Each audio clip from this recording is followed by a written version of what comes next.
कहानी अर्शी की। शादी के 10 साल बाद बांझ कहकर पति ने तलाक दे दी। मैं अपनी माँ के पास आ गई। माँ के घर नौकरानी जब रोज़ घर की सफाई करने आती तो कहती, तुम्हारे नसीब तुम्हारी माँ ने फोड़े हैं। उसकी बात सुनकर मैं हैरान हो जाती कि ये कहती क्या है। लेकिन एक दिन माँ की तबीयत बहुत ज़्यादा ख़राब हुई। सब उन्हें अस्पताल लेकर गए। मैं पैसे लेने माँ के कमरे में गई तो कमरे में जाते ही मेरी नज़र ऐसी चीज़ पर पड़ी कि मैं बेहोश हो गई, क्योंकि वहाँ पर तो मेरा पति सुबह से घर से निकला पर अभी तक नहीं आया था। अंधेरा होने को था और बादल भी चमक रहे थे। आसमान पर चमकती बिजली दिखाई दे रही थी और फिर हम थोड़ी देर बाद बिजली की कड़क सुनाई देती। यह सब देखकर मुझे बहुत डर लगता था।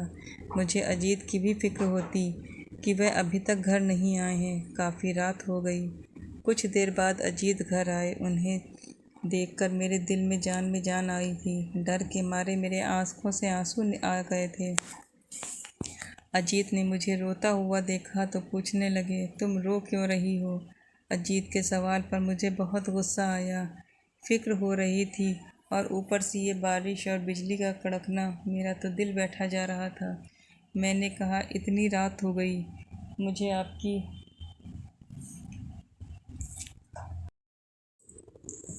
अजीत ने मेरा हाथ पकड़ लिया और कहा, तुम मेरी इतनी फिक्र क्यों करती हो? मैंने कहा, अजीत, मैं आपसे प्यार करती हूँ। अजीत ने मेरा हाथ पकड़ते हुए कहा, मगर मुझे तो तुमसे नफ़रत हो गई है। तुमने 10 साल की शादी में मुझे दिया ही क्या है? औलाद की ख्वाहिश मुझे अंदर ही अंदर खाए जा रही है। मगर हमारी शादी को कितने साल हो गए, पर तुम एक औलाद न दे सकी। शादी के इतने साल तक मैंने इस बारे में कभी भी तुमसे बात नहीं की कि तुम्हारे दिल को ठेस पहुँचेगी, पर अब बहुत हुआ। कब तक मैं यूं ही बे औलाद रहूँगा? इसलिए न चाहते हुए भी मैं तुम्हें तलाक देना चाहता हूँ। तुम चाहो तो अपनी माँ के घर जा सकती हो। मैं वहाँ तलाक के पेपर भेज दूँगा। अजीत की बातें सुनकर मैं हक्का बक्का रह गई। अचानक अजीत को क्या हो गया? मेरी आंखों से आंसू भर गए। मुझे अजीत ने ऐसे जुर्म की सज़ा सुनाई थी जिसमें मेरा कोई कसूर नहीं था। मैं पूरी रात रोते रह गई और जब सुबह हुई तो मैंने अपने कुछ ज़रूरी सामान पैकिंग किए और बिना किसी से कुछ कहे अपने मायके के लिए निकल आई। मायके जाते हुए मैं सोच रही थी, अगर मेरी माँ को पता चलेगा कि मेरे पति ने मुझे छोड़ दिया है तो उनके ऊपर क्या गुजरेगी। यही सब सोचते विचारते मैं अपने मायके पहुँच गई थी। सुबह सुबह का वक्त था। मैंने देखा पापा पेपर पढ़ रहे थे। मुझे देखते ही मेरे पास आए और पूछने लगे, क्या हुआ मानसी, तुम इतनी सुबह सुबह? सब कुछ ठीक तो है? मैंने कहा, नहीं पापा, कुछ भी ठीक नहीं। अजीत ने मुझे छोड़ दिया है। वह मुझसे तलाक लेना चाहता है। मेरी बात सुनकर पापा वहीं गिर पड़े थे। माँ किचन में थी। पापा के गिरने की आवाज़ सुनकर वह दौड़ते हुए आई। हम जल्दी से उन्हें अस्पताल लेकर गए। डॉक्टर ने बताया उन्हें हार्ट अटैक का दौरा पड़ा है। डॉक्टर ने कुछ दवाइयाँ दी और कहा उनका ख्याल करना होगा। हम दवाई लेकर पापा को घर लेकर आ गए थे। घर आने के बाद मैं बहुत शर्मिंदा थी कि मेरी वजह से पापा की तबीयत ख़राब हो गई। माँ ने धीरे मेरे चेहरे को पढ़ लिया था। उन्होंने मेरा हाथ पकड़ते हुए कहा, मानसी, यह सब ऊपर वाले के कर्म हैं। तुम फिक्र मत करो, इसमें तुम्हारा कोई कसूर नहीं है। तुम तो पहले ही इतनी बड़ी सज़ा से गुज़र रही हो। माँ ने सांत्वना देते हुए मुझे बहुत समझाया था। उस दिन से मैं और पापा की सेवा करने में जीवन बिताने लगी। पर मैं जब भी अकेली होती तो फूट फूट कर रोती कि मेरे साथ यह क्या हो गया। जो पति मुझसे इतना प्यार करता था, अचानक उसने मुझे छोड़ दिया। यह सवाल मेरे दिमाग में बार बार उठता रहता था। एक दिन मैं अपने कमरे में बैठी थी, तभी हमारे घर की नौकरानी मेरे कमरे में सफाई करने आई। मैं उस वक्त रो रही थी। वह मुझे रोता हुआ देखकर कहने लगी, दीदी, एक बात कहूँ? मैंने कहा, हाँ हाँ कहो, क्या बात है? उसने कहा, दीदी, मुझे आजकल के लोगों को देखकर बहुत हैरत होती है कि वो किस तरह के लोगों की बर्बाद होता हुआ देख खुश होते हैं। मैंने घबरा कर पूछा, क्या मतलब है तुम्हारा? उसके बाद उसने जो कहा मैं तो सन्न रह गई। उसने कहा, दीदी, आपकी इस हालत की जिम्मेदार आपकी माँ हैं। वो आपको इस हालत में देखकर बहुत खुश होती होंगी। उसकी बात पर मैं झट से बिस्तर से उठकर बैठ गई। मैंने घबरा कर कहा, तुम यह क्या बोल रही हो? उसने कहा, मैं जो कुछ भी कह रही हूँ वो बिल्कुल सच है। अभी वह मुझे कुछ बताती तभी अचानक मेरी माँ उस कमरे में आ गई और वो नौकरानी को गुस्से से घूरने लगी। माँ ने कहा, तुम यहाँ पर बैठकर बातें कर रही हो तो बाकी काम कौन करेगा? उठकर जाओ और काम करो। नौकरानी के जाने के बाद माँ ने कहा, मानसी, नीलम से ज़्यादा बात मत किया करो। वह एक नंबर की झूठी और मक्कार औरत है। यह लोगों के घर आधी अधूरी बातें सुनकर इधर उधर बातों को फैलाती है। मैंने कहा, पर नीलम तो शक्ल से ऐसी नहीं लगती ना। माँ ने कहा, तुम सूरज शक्ल पर मत जाया करो। शक्ल से तो अजीत भी तुम्हें अच्छा ही लगता था। हाँ, याद है तुम अजीत के प्यार में कैसे पागल हुई थी कि मेरे और अपने पापा की भी बात तुमने नहीं सुनी थी, और हमारे लाख समझाने के बाद भी तुमने उससे शादी करने के लिए हमें मना ही लिया। और अब देखो उसने तुम्हारे साथ क्या किया। तुम्हारे प्यार का उसने मान रखा। औलाद तो बहुत से लोगों की नहीं होती, तो क्या वह अपनी पत्नियों को छोड़ देते हैं? माँ की बातें सुनकर तो मैं कांप गई थी। फिर वो ज़ोर से दरवाज़ा बंद करके बाहर चली गई थी। माँ ने मुझे मेरे पुराने दिनों को याद करवा दिया था, जिसको मैं कभी याद नहीं करना चाहती थी। मुझे वो ज़माना याद आ गया जब मुझे अजीत से मोहब्बत हुई थी। मैं और अजीत एक ही कॉलेज में पढ़ा करते थे। एक दिन अचानक बारिश हुई और फिर बादल गरजने लगे। मैं बहुत ज़्यादा डर गई थी। कॉलेज में सब मेरा मजाक बनाने लगे। तब आगे बढ़कर अजीत ने मेरा साथ दिया था। वह मेरा क्लासमेट था। उसने कहा, मेरी छोटी बहन बिल्कुल तुम्हारे जैसे ही बादलों के गरजने से डरती है। और वह फिर मेरे मन को बहलाने के लिए ऐसी बातें करने लगा कि बादलों के गरजने से बिल्कुल भी न डरूं।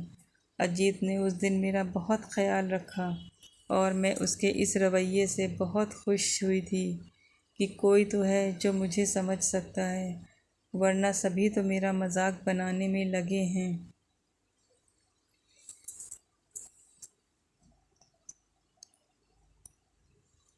फिर यूँ हमारी दोस्ती हुई। जैसे धीरे धीरे यह दोस्ती प्यार में बदलने लगी, उस दिन से अजीत मेरा बहुत ख्याल करने लगा और यूँ साथ पढ़ते पढ़ते हमारी पढ़ाई पूरी हुई। पढ़ाई के बाद मेरे घर में मेरे रिश्ते की बात चलने लगी। फिर एक दूर के रिश्तेदार ने पापा से ने मेरी शादी तय कर दी। पापा का फैसला सुनकर मेरा दिल घबराने लगा और मैंने तुरंत अजीत के पास फ़ोन कर दिया। मैंने उसे बताया, पापा ने मेरी शादी कहीं और तय कर दी है, लेकिन मेरा दिल बहुत घबरा रहा है। मुझे कुछ समझ में नहीं आ रहा कि मैं क्या करूं। उसने हंसकर कहा, क्योंकि तुम मुझसे प्यार करती हो इसीलिए तुम्हें कुछ समझ में नहीं आ रहा, लेकिन यह बात तुम कह नहीं पा रही हो। अजीत ने यह सब कहते हुए मुझे प्रपोज़ कर दिया। मैं खुशी के मारे झूम उठी और जल्दी से फ़ोन रखकर बाहर निकल आई और अपनी माँ को ढूंढने लगी। माँ कमरे में बैठी हुई थी। मैं जल्दी से उनके पास गई और कहा, माँ, अजीत ने मुझे प्रपोज़ कर दिया, इसलिए आप लोगों ने जो मेरा रिश्ता तय किया है, मैं वहाँ नहीं बल्कि अजीत से शादी करूँगी, जो मेरा क्लासमेट है। मेरी इस बात पर माँ ने ज़ोरदार थप्पड़ मेरे गाल पर लगाया और कहा, अच्छा, तुम अपने बाप की मर्ज़ी के ख़िलाफ़ जाओगी? ऐसा भूल कर भी मत सोचना। माँ का यह रवैया देखकर मैं बहुत दुखी हुई थी, क्योंकि उन्होंने आज तक मुझ पर हाथ नहीं उठाया था। मैं रोती बिलखती अपने कमरे में चली गई और अपने आप को कमरे में बंद कर लिया। रात को जब पापा घर आए तो उन्होंने मेरे बारे में पूछा तो माँ ने उन्हें बताया। तब वो मेरे कमरे में आए और मुझसे पूछने लगे, तुम अपने आप को कमरे में बंद करके क्यों रखा है? उन्हें देखकर मैं फूट फूट कर रोने लगी और सारी दास्तान सुना दी। पापा ने कहा, बेटा, पर मैंने उन लोगों को ज़बान दे दी है, तुम्हारी शादी अब वहीं होगी। मैंने कहा, पापा, चाहे कुछ भी हो जाए, मैं किसी और को एक्सेप्ट नहीं कर सकती, क्योंकि मैं अजीत से बहुत प्यार करती हूँ और उसके बिना नहीं रह सकती। पापा कुछ कहे बगैर ही कमरे से बाहर चले गए थे। मेरे लाख समझाने पर मेरे घर वाले किसी तरह इस शादी के लिए मान गए थे और कुछ दिन बाद मेरी और अजीत की शादी हो गई और मैं अजीत की दुल्हन बनकर उसके घर आ गई। उसके बाद तो मेरी ज़िंदगी में खुशियाँ ही खुशियाँ थीं। अजीत और उसकी फैमिली मुझसे बहुत प्यार करती थी। वे लोग बहुत अच्छे लोग थे। हमारी ज़िंदगी कुछ यूं ही गुज़र रही थी। पर शादी के 3 साल बाद जब मुझे कोई बच्चा नहीं हुआ तो एक दिन मेरी सास मेरे पास आई और मुझसे कहने लगी, बेटी, मैं चाहती हूँ कि हमारे घर भी बच्चों की किलकारियाँ सुनाई दें। तुम्हारी शादी को कितने साल हो गए हैं, तुमने मुझे वह खुशी नहीं दी। मैं तो ये कहती हूँ कि तुम और अजीत डॉक्टर के पास जाकर अपना इलाज करवा लो। फिर हमारी शादी को धीरे धीरे 7 से 8 साल बीत गए, लेकिन मैं माँ नहीं बन सकी। बच्चे की कमी मुझे अंदर ही अंदर खाए जा रही थी। अब बड़ी से बड़ी खुशियाँ भी मेरे लिए अधूरी थीं। एक दिन मेरी सास ने अजीत को दूसरी शादी के लिए समझाते हुए कहा, मैं चाहती हूँ कि हमारे घर में भी पोते पोती की किलकारियाँ सुनाई दें। यह बात सुनकर मैं बहुत सन्न रह गई, क्योंकि औलाद मर्द की कमज़ोरी होती है। इसलिए न चाहते हुए भी अजीत दूसरी शादी ज़रूर कर लेंगे। पर मैंने देखा, जब अजीत की माँ उन्हें दूसरी शादी के लिए मना रही थी तो अजीत ने दूसरी शादी के लिए साफ साफ मना कर दिया। जब मेरी सास ने ज़्यादा ज़ोर डाला तो अजीत ने इस कचकच से दूर रहने के लिए उनका घर छोड़ दिया और हम दोनों एक किराए के घर में रहने लगे। मैंने यह सारी बातें अपनी माँ को बताई थी कि माँ, अजीत मुझे बहुत प्यार करते हैं। शादी के इतने साल बाद भी मैं उन्हें आलस्य नहीं दे पाई और घर वाले उसकी दूसरी शादी करवाना चाहते हैं, पर वो मुझसे बेहद प्यार करते हैं, इसलिए उन्होंने अपने घर वालों की बात नहीं मानी। आए दिन इस बात को लेकर हमारे घर रोज़ किचकिच होती थी। इस वजह से उन्होंने मुझे दूसरा घर लेकर दे दिया, जहां हम बहुत सुकून से रह रहे हैं। माँ ने कहा, चलो अच्छी बात है, तुम्हारी पसंद बहुत अच्छी है, तुमने अपने लिए बहुत सोच समझ कर फैसला लिया है। माँ की बातों पर मैं हंस पड़ी थी। हमारी ज़िंदगी बहुत सुकून से गुजर रही थी। हम पति पत्नी को देखकर लगता था कि हम दोनों एक दूसरे के लिए ही बने हैं। अजीत का प्यार और मेरे प्रति उनका लगाव देखकर मैं कभी कभी सोचती थी कि शायद मैं दुनिया की सबसे खुशनसीब औरत हूँ जिसे अजीत जैसे पति मिले। पर अचानक ही अजीत के बर्ताव में बदलाव आने लगा और उन्होंने मुझे बच्चे का ताना देकर एक दिन मुझे घर से ही निकाल दिया और मुझे तलाक दे दी। उफ़, कौन से दिन मुझे याद आ गए थे। उसे सोचकर तो मेरा सर फटने लगा। मैं कमरे से बाहर निकली और हाथ मुँह धोकर सोफे पर आकर बैठ गई थी। अब मैं पहले जैसी मानसी नहीं थी, जो छोटी छोटी बातों पर आसमान सर पर उठा लिया करती थी। अब तो मैं तलाक जैसा बोझ भी बर्दाश्त करके बैठी थी। मेरा मुरझाया हुआ चेहरा देखकर माँ ने मुझे बड़ी हैरत से देखा था। फिर उन्होंने मेरे लिए खाना लगाया और हम सब मिलकर खाना खाएं।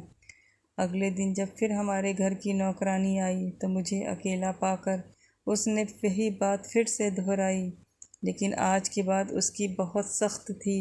उसने कहा, आपकी माँ नहीं बल्कि डायन है, जिन्होंने आपके साथ यह सब किया और आप बेऔलाद रह गईं और आपके पति ने आपको तलाक दे दी। अब मैं उससे कुछ पूछती कि तभी माँ कमरे में आ गई और नीलम से कहने लगी, चलो बहुत कपड़े हो गए हैं, जल्दी से जाकर धो लो।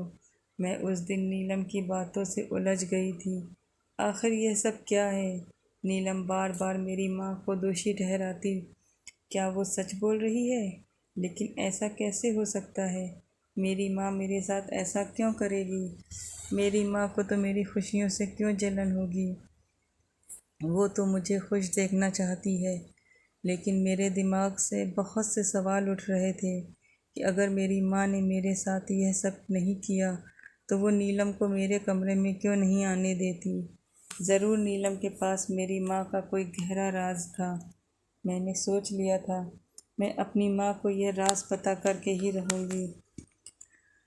मगर इससे पहले कुदरत को कुछ और ही मंजूर था। सुबह सोकर मैं कमरे से बाहर निकली तो मुझे एहसास हुआ कि माँ की तबीयत बहुत ज़्यादा ख़राब है। वो निढाल सी लेटी हुई थी। मैं उनके पास गई और उनसे पूछा, क्या हुआ माँ, आपकी तबीयत ठीक नहीं? उन्होंने कहा, नहीं बेटा, मैं बिल्कुल ठीक नहीं हूँ। मेरे दिल पर बहुत से बोझ हैं। ऐसा लग रहा था कि बहुत कुछ बुरा होने वाला है। अभी मैं यही कह रही थी कि अचानक वह बेहोश हो गई। मैं जल्दी से उन्हें अस्पताल लेकर गई। डॉक्टर ने कहा हार्ट अटैक का दौरा पड़ा है। इनके 3 वॉल्व बंद हैं। इनको जल्द से जल्द ऑपरेशन करना होगा। मैंने तुरंत ऑपरेशन फॉर्म भर दिया। पैसों की ज़रूरत थी, इसलिए मैं पैसा लेने घर आ गई। मुझे माँ के कमरे से पैसे लेने थे। मैं जल्दी से उनके कमरे में गई और उनकी अलमारी खोली तो उसमें पैसे पड़े थे। साथ ही एक डायरी भी थी। मैंने याद किया माँ एक डायरी लिखती थी, मगर जैसे ही मैं उनके पास जाती वो डायरी छुपा लेती। आज मेरे पास माँ की वह डायरी थी और मजबूरी में मैंने उसे खोल दिया। पहले पेज पर ही लिखा था, प्रदुमन ने मेरी ज़िंदगी ख़राब कर दी। यह देखकर मेरा दिल झटक गया। मेरी माँ और मेरे पापा में तो बहुत प्यार था, फिर ऐसा क्यों लिखा? कुछ गड़बड़ तो ज़रूर है। फिर भी मैंने रुखसत किया। मैं माँ की डायरी पढ़ने लगी। आगे आगे पन्ने पलटते हुए जब मैं पढ़ती जा रही थी तो वो मेरे दिल को और भी दहलाने लगी। माँ ने लिखा था, मेरी शादी प्रदुमन से बहुत मजबूरी में हुई थी। हम 6 बहनें और थे और मेरे माँ बाप बहुत गरीब थे, जो हमें पढ़ा लिखा भी नहीं सकते थे। 2 वक्त की रोटी भी हमें मिलना मुश्किल सी। इसलिए न चाहते हुए भी मेरे घर वालों ने मेरी शादी प्रदुमन से कर दी, जो उम्र में मुझसे काफ़ी बड़े थे और एक बेटी के पिता भी थे।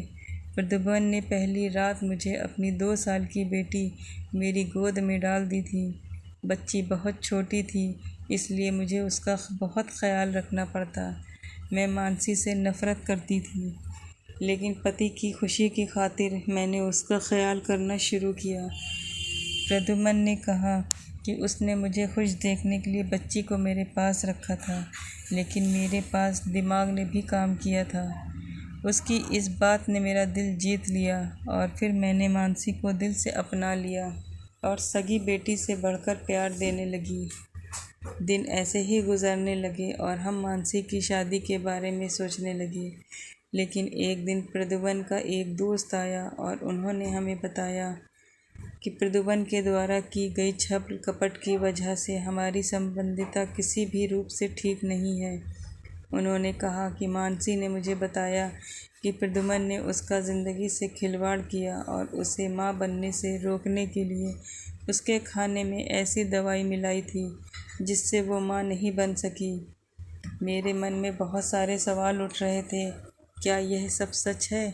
क्या प्रद्युम्न ने वाकई मानसी के साथ ऐसा किया? क्या मानसी की दवाई देने की वजह से उसकी माँ नहीं बन सका? मैंने अपनी माँ के साथ यह सब कुछ छिपाया और पाया था, और अब यह सब सामने आ रहा था। मेरी माँ की डायरी ने मेरी दुनिया को हिला दिया था। मैंने जान लिया कि उन्होंने कैसे मेरे पति के खुशी के लिए अपनी सगी बेटी के साथ खिलवाड़ किया, कैसे मानसी को माँ नहीं बनने दिया। मैंने उनके इस खूबसूरत सफ़र की कहानी को पढ़ते हुए आखिर एक माँ की भावनाओं को समझ गई थी और उनके साथ एक माँ के रूप में खड़ी होने का आज मैं गर्व महसूस कर रही थी।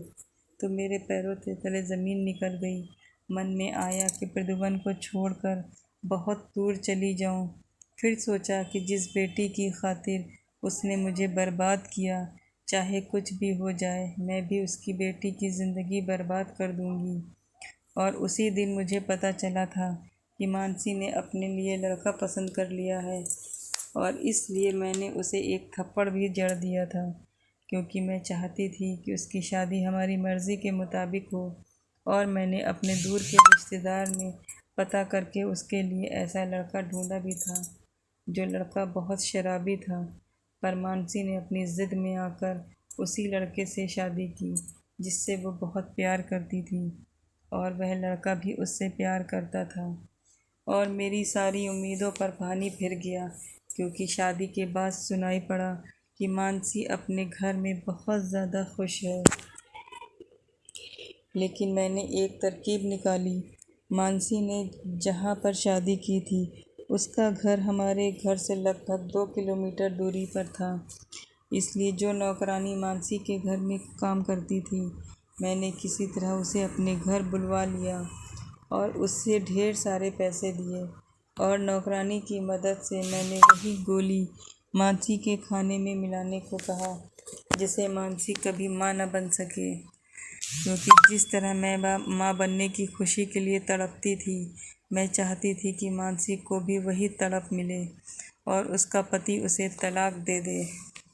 मानसी को औलाद की खुशी तो नहीं मिल पाई, पर मुझे सुनाई पड़ा कि उसके पति के प्यार में कोई कमी नहीं आई है, बल्कि वो तो उसके पहले से भी ज़्यादा साथ देता और ख्याल करता। इसीलिए मैंने बदले की आग में एक दिन अजीत को घर पर बुला लिया और मानसी की एक झूठी रिपोर्ट उसके सामने रख दी और उसे बताया कि मानसी ने शादी से पहले कई बार अपना अबॉर्शन करवाया है और वह जानबूझकर कुछ ऐसी दवाइयाँ लेती है जिससे उसे बच्चा ना हो, क्योंकि उसे लगता है कि बच्चा होने से उसकी खूबसूरती ढल जाएगी। और जब भी वह यहाँ आती है तो उसके बहुत से बॉयफ्रेंड उससे मिलने आते, और इसीलिए वो अपनी खूबसूरती को बरकरार रखना चाहती है ताकि उसके बॉयफ्रेंड उसकी तारीफ़ें करें और उस पर जान छिड़के। मेरी बात सुनकर अजीत सुन्न रह गए थे। अजीत ने कहा, पर यह बात आप मुझे क्यों बता रही हैं? वो तो आपकी बेटी है। तो मैंने अजीत से कहा, बेटा, भले ही मैं मानसी की माँ हूँ, पर अब मैं और बर्दाश्त नहीं कर सकती। तुम्हें धोखे में नहीं रख सकती, क्योंकि उसका लड़कों से मिलना और लड़कों के साथ घूमना मुझसे बर्दाश्त नहीं होता। इसलिए न चाहते हुए भी मुझे यह सब तुम्हें बताना पड़ा, ताकि तुम उसे समझा सको। इस बार तीर ठिकाने पर लगा था और अजीत ने मानसी को तलाक दे दी और मेरा बदला पूरा हो गया। मगर न जाने यह बदला पूरा करके भी मुझे सुकून नहीं मिला। मेरी ममता बेचैन हो गई कि भले ही मैं उसकी अपनी सगी माँ नहीं हूँ, पर मैंने उसे अपनी बेटी की तरह पाला था।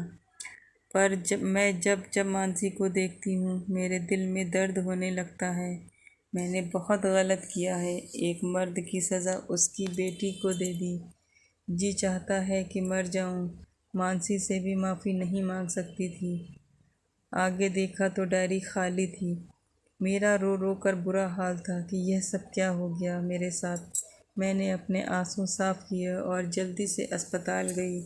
अस्पताल जाते ही मुझे पता चला कि माँ इस दुनिया से चल बसी। मैंने न चाहते हुए भी अपनी माँ को दिल से माफ़ कर दिया था, क्योंकि शायद उनकी भी गलती नहीं थी। गलती तो पापा की थी, जिन्होंने उनके साथ इतना बड़ा धोखा किया था, और उसी की वजह से पापा अपने किए की सज़ा बिस्तर पर काट रहे हैं। कुछ दिन बाद मैंने वह डायरी अजीत को दिखाई। अजीत वो डायरी पढ़कर फूट फूट कर रोने लगे। उन्हें अपने किए पर बहुत शर्मिंदगी थी, और फिर से उन्होंने दोबारा मुझे अपना लिया, क्योंकि वह मुझसे सच्चा प्यार करते थे। दोस्तों, आपको ये कहानी कैसी लगी? कमेंट में अपनी राय ज़रूर बताएं। अगर मेरे चैनल पर आप नए हैं तो मेरे चैनल्स को सब्सक्राइब करें, मेरी वीडियो को लाइक करें और बेल आइकन दबाना न भूलें ताकि मेरी नई आने वाली वीडियो आप तक सबसे पहले पहुंचे। धन्यवाद।